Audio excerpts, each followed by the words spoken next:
En este video trabajaremos el concepto de fuerza en física.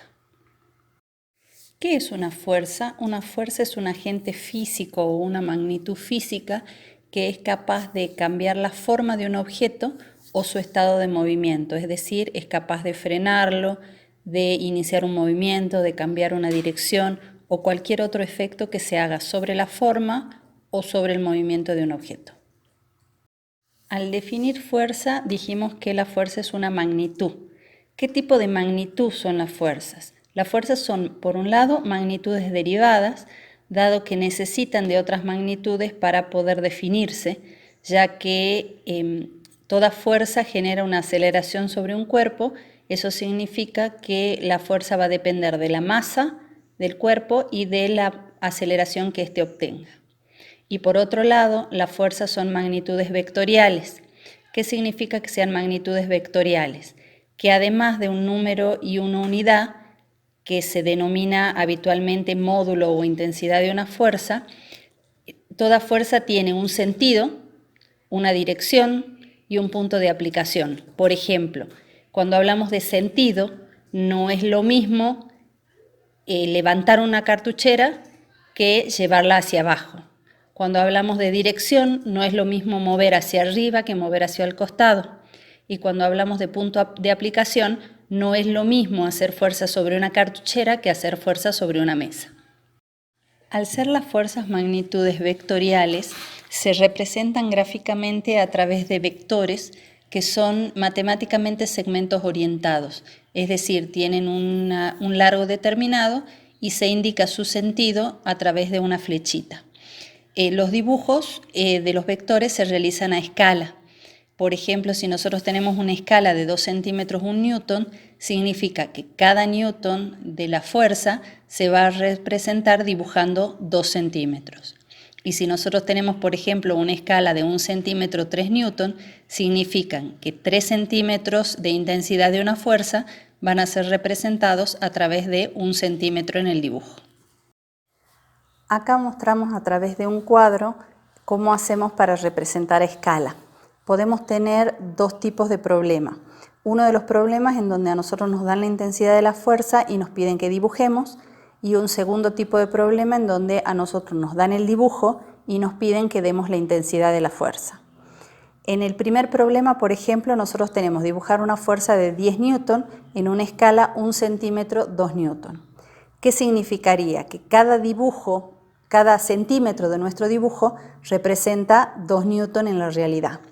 Eso significaría que un dibujo de 2 centímetros representaría 4 newton y uno de 3 centímetros 6 newton y así sucesivamente hasta llegar a que 5 centímetros representarían 10 newton. ¿Cómo lo hacemos de manera más sencilla? Realizando una regla de 3 simple como la que muestra en la imagen. Si 2 newton es 1 centímetro, 10 newton serían 10 por 1 sobre 2 y eso nos darían 5 centímetros. Por lo tanto, nuestro dibujo debe medir 5 centímetros. En el caso del segundo problema, tenemos cuál es la intensidad de una fuerza si su gráfico mide 6 centímetros y nos dan la escala de 1 newton 3 centímetros. Pero si 1 newton mide 3 centímetros, 6 centímetros es justamente el doble, por lo tanto serían 2 newton.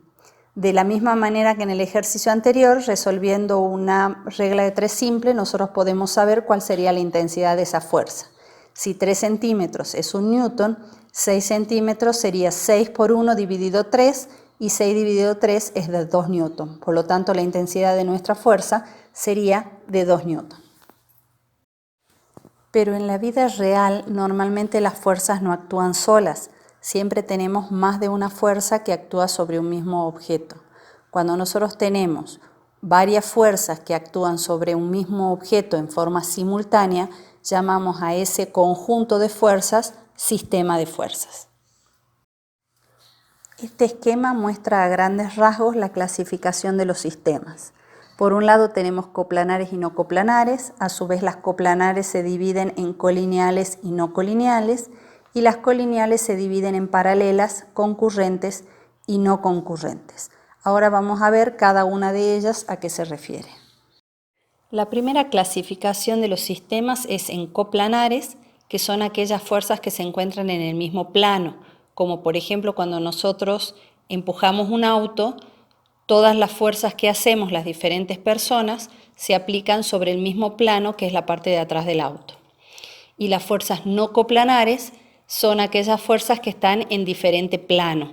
Por lo general vemos eso, por ejemplo, cuando nosotros tenemos una mesa apoyada sobre el piso, las fuerzas de las patas actúan todas sobre el mismo plano, pero las 4 fuerzas, si bien están actuando sobre un mismo plano que es el piso, las fuerzas en sí no son coplanares porque las 4 patas de la silla no están incluidas en el mismo plano. Por lo tanto, las 4 fuerzas no serían coplanares. A su vez, las fuerzas coplanares se dividen en colineales por un lado, que significa que están en una misma línea, y las no colineales, que son aquellas que están en diferentes líneas o tienen diferentes direcciones. Las fuerzas colineales tienen todas la misma dirección. Por ejemplo, cuando nosotros jugamos al juego de la soga, ese donde 2 equipos tiran uno de un lado y el otro del otro, todos están haciendo fuerzas sobre la misma línea, por lo tanto son fuerzas colineales. Esas fuerzas colineales pueden ser fuerzas que tienen el mismo sentido o fuerzas que tienen diferente sentido. Cuando tienen igual sentido, ambas fuerzas tiran para el mismo lado, en cambio cuando tienen diferentes sentidos, una fuerza va para un lado y la otra va para el otro.